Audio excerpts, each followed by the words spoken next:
पेशावर ज़ल्मी ने मशहूर और मारूफ टिकटॉकर को सोशल मीडिया एम्बेसडर मुकर्रर कर दिया।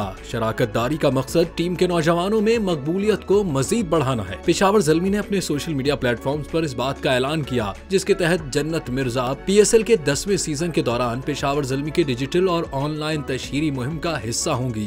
वाज़ेह रहे कि जन्नत मिर्जा पाकिस्तान की सबसे ज्यादा फॉलो की जाने वाली सोशल मीडिया स्टार्स में से एक हैं। ज़ल्मी की शराकतदारी का मकसद टीम के नौजवानों में मकबूलियत को मजीद बढ़ाना और डिजिटल प्लेटफॉर्म्स पर अपने चाहने वालों के साथ बेहतर रवाबित कायम करना है। ख्याल रहे कि पेशावर ज़ल्मी ने आलमी शोहरत याफ्ता पाकिस्तानी अदाकारा माहिरा खान को टीम की ब्रांड एम्बेसडर मुकर्रर किया है।